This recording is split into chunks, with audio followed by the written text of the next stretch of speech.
Red Primordial Rimuru by H_ZZZedamal15. Recuperating. Velzard had just teleported back to the castle after picking up Gaia. Gaia was with Milam and played with her for a while, doing minor combat training. Gaia. Well done, Milam. That was a pretty good punch. Milam. But I can never hit you. Velzard. How's it going here? Milam was on the ground, eyes closed and breathless.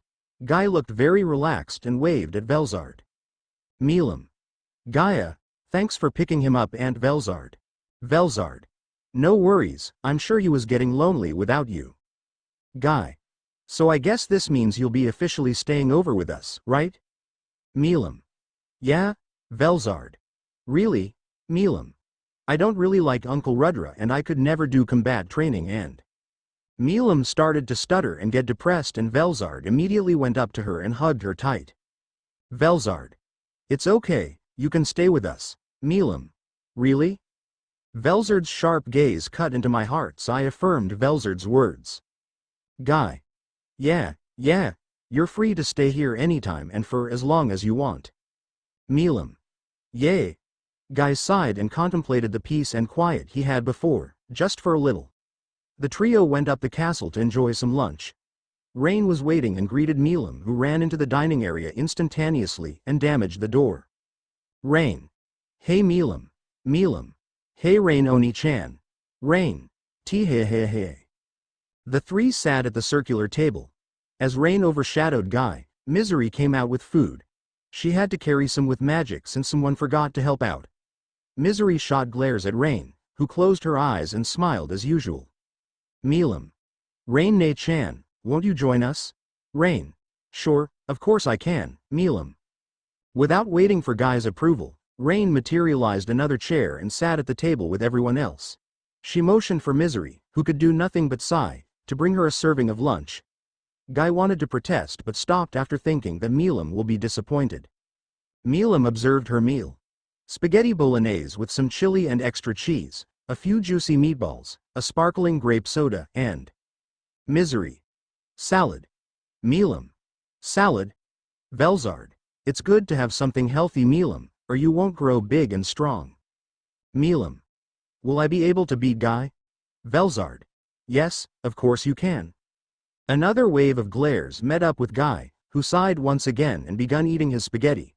He glanced at Milam, who buried herself into the spaghetti as well as the salad. Gaia. Damn, should have asked for some more sauce. Knock knock knock knock. Misery. Velgrind-sama has come to visit. Gaia. Let her in. The group waited for a bit until Velgrind marched her way to where the group was enjoying lunch. Velgrind. How could you all just be here acting like everything's fine? Veldora and Lucia had died, and here you all are, minding your business and doing whatever.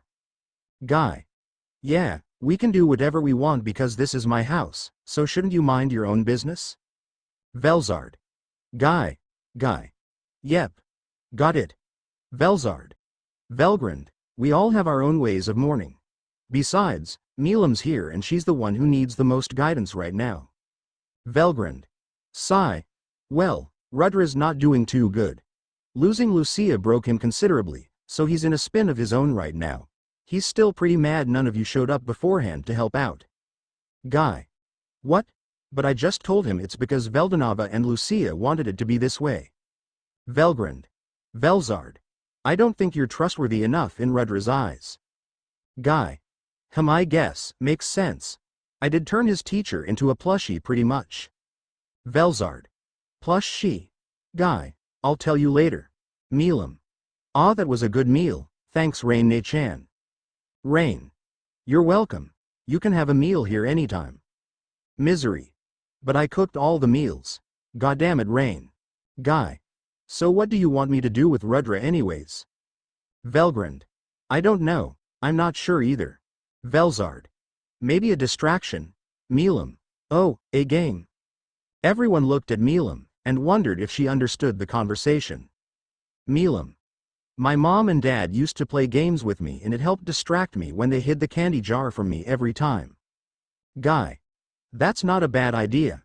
Velzard. I agree. Velgrind. What are we agreeing on? Gaia.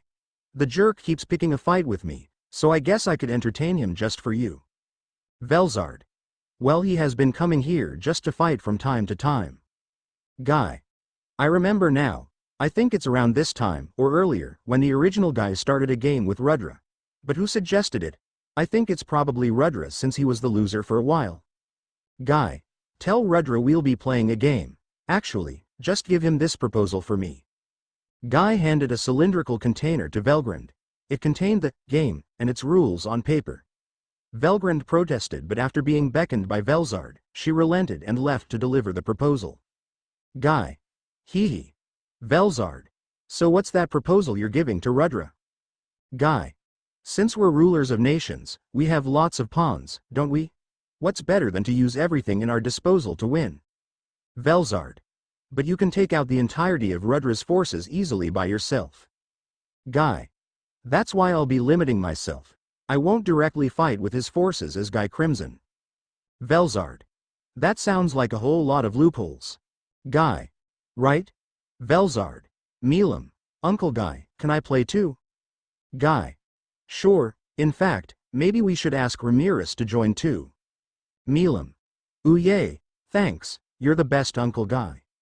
Velzard. Era. What about me, Milam Chan? Milam. Shiver. Velzard Nasan is also the best. Velzard. Ah, you're the best too, Milam Chan. Knock knock knock Guy. Could you let her in, Misery? Misery nodded and opened the doors, and a woman eventually entered the room. She was surrounded by a feeling of grandeur, as she took carefree steps towards the table where everyone sat. On the contrary, her face was solemn as her eyes swayed between each individual and examined them one by one. It was Ramiris. Milam. Hey Aunt Ramiris. Ramiris smiled as she made her way to Milam and hugged her tightly, ignoring everyone else's presence. Milam, who was slightly surprised, hugged Ramiris back even more. Guy. So why are you here, Ramiris? Velzard. Yeah, you lousy fairy. Shouldn't you be back in your labyrinth doing some cleaning or whatever? Ramiris. Era, Velzard, don't tell me you're jealous. Is it because Milam sounds so much more enthusiastic when she's around me, or because she hugs me a lot more? Velzard. Oh shut it, none of that is true. You barely visit Milam. Ramiris. That's because of my job as the Queen of Spirits, which is why I rushed here immediately after I caught note of the incident. Guy. Did you have a rundown of what happened with Rudra? Ramiris. Pretty much, but he was blaming you for a lot of it, which I'm hoping I'll have an explanation to. Guy.